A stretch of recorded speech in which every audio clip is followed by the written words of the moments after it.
10. Still no winner in the race for the White House, but we'll have the latest on the swing states still left undecided. As the presidential race hangs in the balance, how people in the Valley are reacting and holding up. Plus, you're probably sick of getting political text messages. How to make them stop. Valley News Live at 10 starts right now. Live from Fargo and serving you on TV, online and on the go. This is Valley News Live at 10. More than 24 hours after the polls have closed, the race for the White House still too close to call as vote counting continues tonight. The Trump campaign preparing for legal challenges as the president's path to re-election is narrowing. Natalie Brand has the very latest from Washington. The Trump campaign has tonight filed a lawsuit in a third battleground state over the counting of ballots. And as the legal challenges mount, Biden maintains an electoral vote lead over the president. Joe Biden picked up two key battleground states Wednesday as CBS News projects him the winner of Michigan and the presumptive winner in Wisconsin. That puts the former vice president within striking distance of the 270 electoral votes needed to win the presidency. I'm not here to declare that we've won, but I am here to report when the count is finished, we believe we will be the winners. According to CBS News, Biden currently leads President Trump by 40 electoral votes, with North Carolina, Pennsylvania, and Georgia still considered toss-ups. Arizona and Nevada are leaning Democratic. President Trump falsely claimed victory overnight and is now mounting legal challenges. His campaign is demanding a recount in Wisconsin and suing to stop the vote count in Georgia, Pennsylvania, and Michigan. In Detroit, supporters of President Trump demanded entry to a ballot processing center to watch the vote count. In Philadelphia, demonstrators called for every vote to be counted. Election officials there say it could take days before the winner of the Keystone State is known. We're going to win Pennsylvania, but they're trying to cheat us out of it because they know it's their only path to victory. Election officials across the country say the vote counting process has gone smoothly, with few, if any, irregularities. It's estimated around 160 million Americans voted, on pace for highest turnout in more than a century. All eyes remain on Arizona and Nevada because if Biden maintains his lead there, that would be enough electoral votes to win the White House without Pennsylvania. We're expecting another update from Nevada tomorrow morning. In Washington, I'm Natalie Brand. Back to you. While Biden stopped short of declaring victory today, a Biden-Harris transition team website has been launched. As the final votes are being counted in the race for the White House, we want to remind you of our election tracker. You can interact with this map on your own. You can find this on our website, valleynewslive.com, and on our VNL News app. It's free at the App Store. The fate of the 2020 presidential election is getting a lot of different reactions from residents in the Red River Valley. Valley News Team's Devin Fry tells us some people expected the delay and others are still feeling nervous. I'm just more nervous about the results. It makes me very nervous. So. Over 24 hours after polls close here in our region, we still don't know the winner of the 2020 presidential election. Due to the large voter turnout, the number of mail-in ballots, and the early ballots being counted, there has been a longer than expected delay for results. Most states have reported their official results, but the fate of the election now lies in just a handful of states. Many people, including yours truly, stayed up late last night and woke up early this morning looking for results from states that have still not reported official results yet. Those states include Pennsylvania, North Carolina, Georgia, and Nevada. This is on the AP map here. Now you can see Wisconsin is full for Biden now, as is Michigan. As far as Nevada goes, it may all come down to Nevada, and we're not supposed to get results for that state until Thursday morning.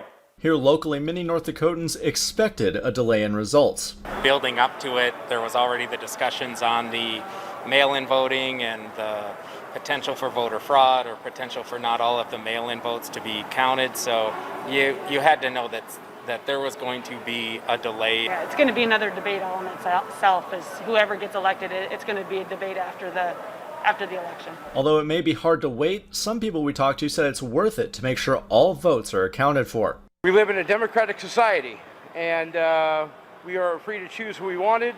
And if Biden wins, he wins. If Trump wins, he wins. But the main thing is we all got to decide who we wanted. Reporting from Fargo, Devin Fry, Valley News Live. And as we keep an eye on the numbers surrounding the electoral vote, you can see which states have gone for which candidate. The map shows each individual county that a candidate has won, with blue representing Biden and red for President Trump. You can see that in states that Biden has won, the majority of the votes have come from those larger metro areas. Looking at Minnesota, for example, you can see it's mostly red except for a few areas that include the most populous cities in the state. For Minnesota farmers, they have to be asking what happens now that Michelle Fischbach unseated Collin Peterson in yesterday's election. Peterson was the chairman of the House Ag Committee.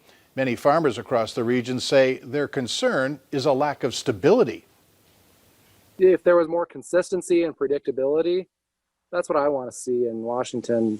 You know, the way Washington works, he'll still have plenty of opportunity to have lots of influence. Kevin Price, American Crystal Sugar Vice President of Government Affairs, says Fischbach has incredibly big shoes to fill. Adding Collin Peterson's service in the Minnesota 7th District was remarkable. As for Collin Peterson, a statement was issued regarding yesterday's outcome. To see it, download our VNL News app and click on this story. For the first time in 15 years, there's a new state treasurer in North Dakota. Republican Thomas Beadle has defeated Democrat candidate Mark Haugen. I hope to be someone that they can trust to do things right and make sure that we have a fiscally responsible approach with their tax dollars. The number one thing with that is transparency, and I want to look at how we can expand that. Beadle did win with a larger lead than some expected. With Haugen's support across party lines, many expected this race to be a closer call than it was. The election is over, but for some, the political text messaging keeps coming. Valley News Team's Courtney Lockie explains why and what you can do to stop it.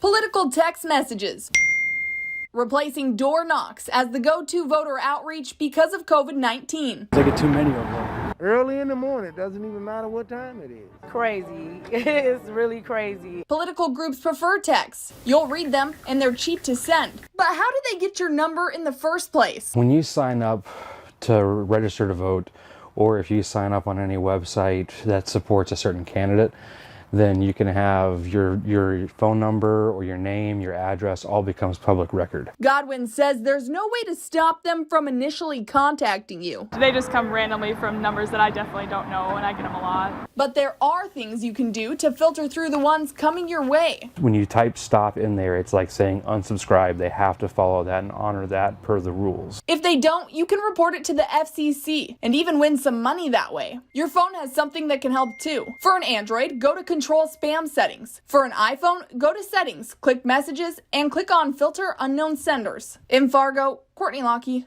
Valley News Live. The people we talk to say that you should make sure the text is coming from a legitimate campaign number and not a scammer before responding. The United States has become the first country to exit the Paris Climate Accord. It's the landmark agreement between 189 countries to protect the planet. All of the world's other major superpowers and top greenhouse gas emitters are still in the agreement. If Democratic presidential nominee Joe Biden wins the election, the United States will likely rejoin. Fargo is reminding residents of a program that helps police identify and recover stolen or lost property. It's called My Property. Residents create a secure personal account and enter specific information like serial numbers or pictures. The information is securely stored and can be called up if there's a theft or other loss, such as a fire. Today starts Valley News Live's virtual food drive. This is for the Great Plains Food Bank. This food drive will help families in need around the FM area. This year, our goal is to reach $40,000. And to find out more, just download our free VNL News app, look for the virtual food drive, and click to donate. Still ahead tonight, health officials in Minnesota have compiled a list of the top causes they're seeing for the community spread of COVID. We'll take a look.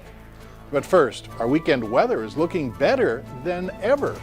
Hutch joins us with the details next.